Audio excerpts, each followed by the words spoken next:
Let's talk LSU recruiting and how this 20-10 win over Florida is going to impact recruiting. We saw DBU. They were flexing in Death Valley. 5 interceptions, sink DJ Lagway in the Florida Gators in a thriller in an SEC night game. Death Valley, I mean, does it get any better? Yeah, it does, because there's 5-star recruits on campus. We're going to talk with Shay Dixon from the Bengal Tiger and break this all down. But first, LSU fans, exciting times. Hit subscribe. We're going to be talking Tiger recruiting all season long. Now, let's bring in Shay Dixon. We got a lot to talk about. There's quarterbacks on campus, but Emmanuel Iheanacho was the headliner. Oregon 5-star offensive tackle commitment. LSU was in this thing when he committed to Oregon, but it sounds like, I mean, he admits it. His recruitment is going. LSU now at number 2. I mean, he admitted that. So Iheanacho, what went right with this visit over the weekend?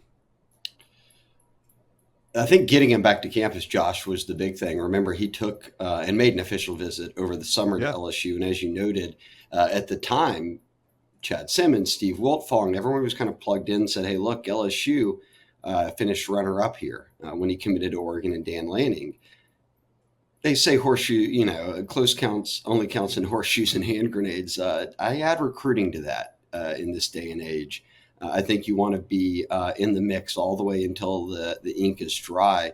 And Josh, even then in the portal, if a kid hits the portal, one of the first calls they make is the team that they almost went to. But we bring it back to this weekend, Iheanacho coming in, and he came in solo by himself, but at the same time, he was tied to the hip of Lamar Brown, the 5-star out of Baton Rouge, D lineman. Lamar's been tweeting nonstop about it, flip season. Does LSU pull it off? We'll see. But we do know that, look, they've got one top 10 offensive tackle committed, but they recently had an offensive tackle flip from LSU to Ole Miss. Since then, it seems like they've been putting the pressure back onto Iheanacho of saying, hey, look, you've got a spot in this class. What can we do to get you on board? I think getting him in for this game, a game at night in Death Valley, sold out, that they win, makes a big statement. And look, Oregon's playing great football, but I think that watch what they do, not what they say, has often been my recruiting motto. And if he was completely content with Oregon, I don't think that he would be making visits to the other school that he was really, really interested in. So it's one to watch for me, Josh. 100%. I agree with that. I think if he was shutting it down and his recruitment was over, he wouldn't have admitted that LSU's at number 2 for him. So what is next for LSU and Iheanacho? Do you feel, because he told Chad Simmons, I think there's going to be 3 visits to Oregon. I mean, even if he takes 1 or 2, do you think LSU needs to get him on campus to have a shot to flip him in the end? I think that you had to have the official visit. You had to get him on campus at least once. They've done that during the season. You get him back again, and I think let's circle November, Josh, right? Like the lead up to the early signing period. And then if things go as they are right now, LSU's kind of in contention for a playoff team, as a playoff team. Oregon certainly is. So nothing on the field is really going to be able to separate the two. But I think obviously decisions come down to a lot more than that. One thing LSU does have, relationships, same as Oregon, but distance obviously is a bit different. Being a kid from the East Coast, Oregon, all the way up in the Pacific Northwest. And we know that, right? Like Dan Lanning's had to fight that battle a lot when recruiting the Southeast. So can they hold on to Iheanacho? Yeah, I'm sure. And look, they've even the Oregon fans will say, hey, look, Phil Knight, pull out the checkbook. But at the end of the day, we've seen LSU beat out Oregon for DJ Pickett, who got his first career pick in the Florida game, and others like Deuce Gerald's here recently in this class was a kid that committed LSU over Oregon. So I think that LSU absolutely cannot be counted out. And I do think that if Emmanuel Iheanacho does not go to Oregon, it's LSU. I don't see another school right now that he has enough interest in to where you would say, oh, I could see him landing there over LSU if it is indeed not Oregon in the end. And the only other programs I'd really look at is Auburn and Maryland. And Auburn, just because they have not stopped working him, but Maryland, they're the hometown team. Don't think he's going to end up there, but I would just keep an eye out there. Let's talk a little quarterback recruiting, because Peyton Houston's going to make his decision tomorrow. He's the number 8 ranked quarterback in America. Meanwhile, all the predictions have Colton Nussmeier trending to LSU. Both Nussmeier and Peyton Houston, along with Elijah Haven, were all on campus this weekend. Any changes to kind of the hierarchy of what we think LSU 2027 recruiting looks like? It's such an interesting dynamic, Josh, because look, the state of Louisiana has 3 guys who are being heavily recruited by SEC schools. When you throw in Malachi Ziegler as well, but yeah, Elijah Haven here in Baton Rouge, in North Louisiana, Peyton Houston, and then in East Texas, obviously Colton Nussmeier. And I've thought from the start that they would probably take 2 quarterbacks in this class, 2027. And they've really honed in on that trio. Well, the first domino is about to drop. And remember over the summer, it was Peyton Houston to Southern Cal. Well, then he made a visit to OU this past weekend, and we saw a lot of picks shift to OU. And I told the Bengal Tiger message board, and I wrote about this for Rivals, that I wasn't putting in a pick yet because I thought, hey, look, this might be a bit premature, given that him and his entire family are making a visit to LSU on Monday, right? Like we just talked about this with Iheanacho. Now, Houston is uncommitted, but if he was so set on OU, you really don't even need to bother with going down for a visit, let alone bring the whole family and go through the entire kind of meeting process before you announce 48 hours later. And if you stay the night, leave on Sunday, 24 hours later. I think that I'm leaning LSU here. I do. Being prioritized really over the offseason, but that then heated up in a big way this summer, Josh, as a guy that Joe Sloan, Brian Kelly, the staff as a whole really wanted and said, hey, look, you've got the green light to commit.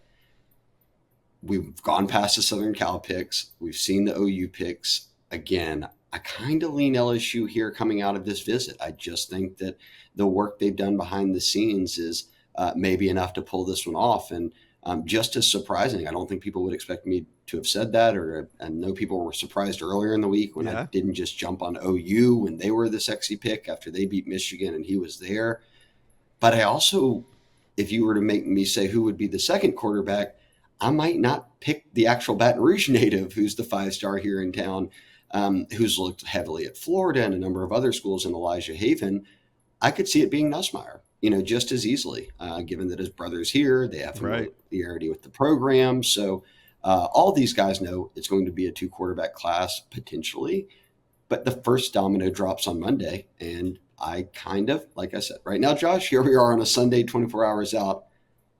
I'll lean LSU on this one. Yeah. But again, I never made a pick. So this is the reason why I wanted to see it come down to the end.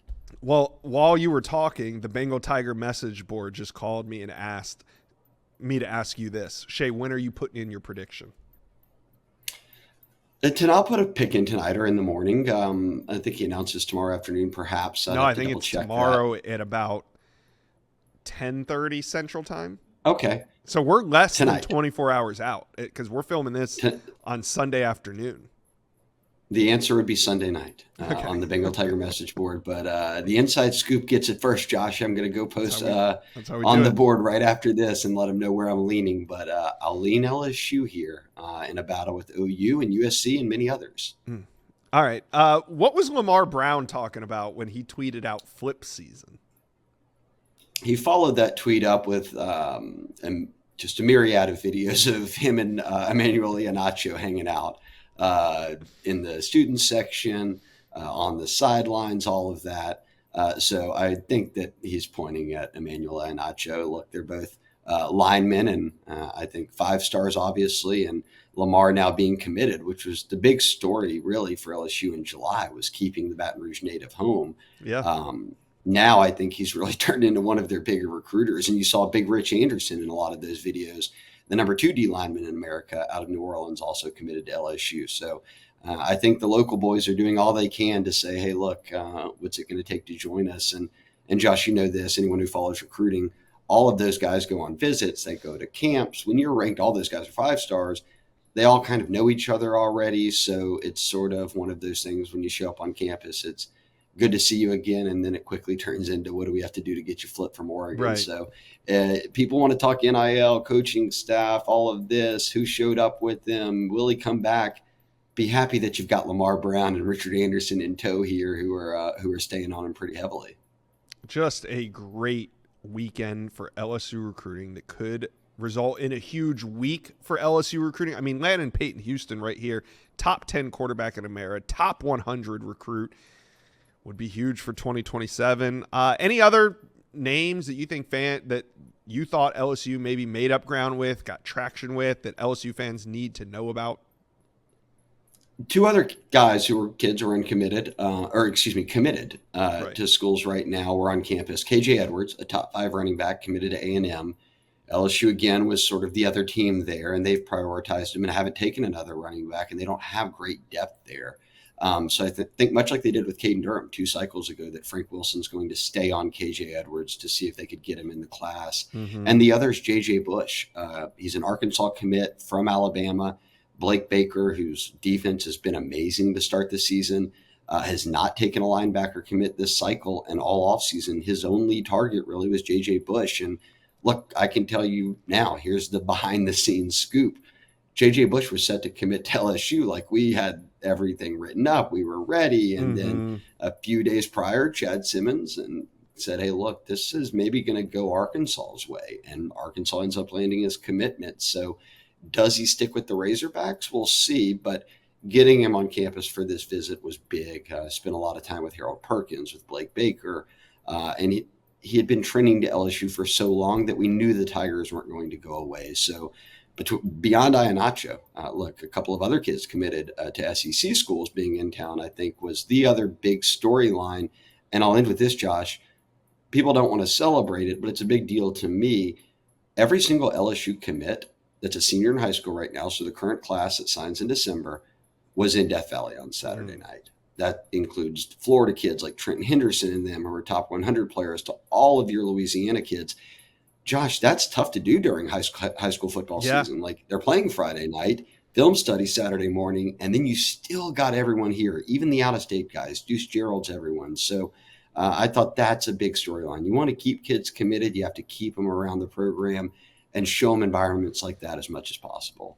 Yeah, and that is why those night games are so valued. I mean, the big noon kickoffs are great. I love having a fun slate of games at noon, but there's nothing like a night game for a big recruiting weekend, and it sounds like this big recruiting weekend is going to lead to a big week. LSU fans, go check out the Bengal Tigers. Shea Dixon and the boys do a phenomenal job, and they will keep you updated on all things LSU.